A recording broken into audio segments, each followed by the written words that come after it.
Iran যুক্তরাষ্ট্র Israel সংঘাত পরিস্থিতি দিন দিন আরও ভয়াবহ হয়ে উঠছে।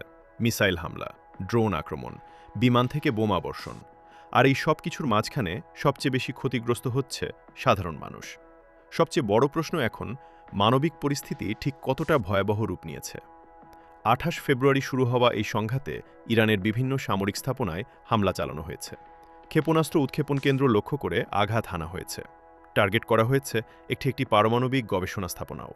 জবাবে ইসরায়েলের বিভিন্ন শহরে দফায় দফায় মিসাইল ও ড্রোন হামলা চালানো হয়েছে।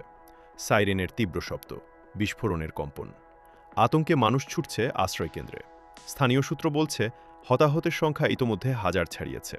সংঘাতের প্রভাব এখন সীমান্ত ছাড়িয়ে পুরো অঞ্চলে ছড়িয়ে পড়ছে। লেবানন ও উপসাগরীয় এলাকাতেও উত্তেজনা বৃদ্ধি পেয়েছে। কাতারের আল উলেইদ ঘাঁটির আশপাশে ড্রোন হামলার খবর পাওয়া গেছে। দুবাইয়ের মার্কিন কূটনৈতিক স্থাপনার কাছেও হামলার ঘটনা ঘটেছে বলে জানা গেছে। এখন পর্যন্ত কোনো পক্ষই পিছু হটার ইঙ্গিত দেয়নি।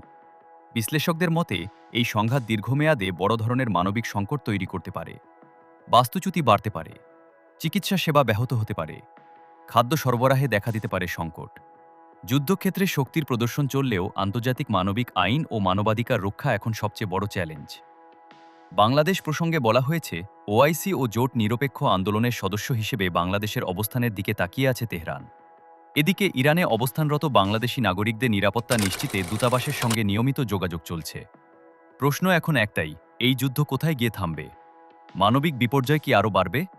সর্বশেষ আপডেট পেতে আমাদের সঙ্গেই থাকুন।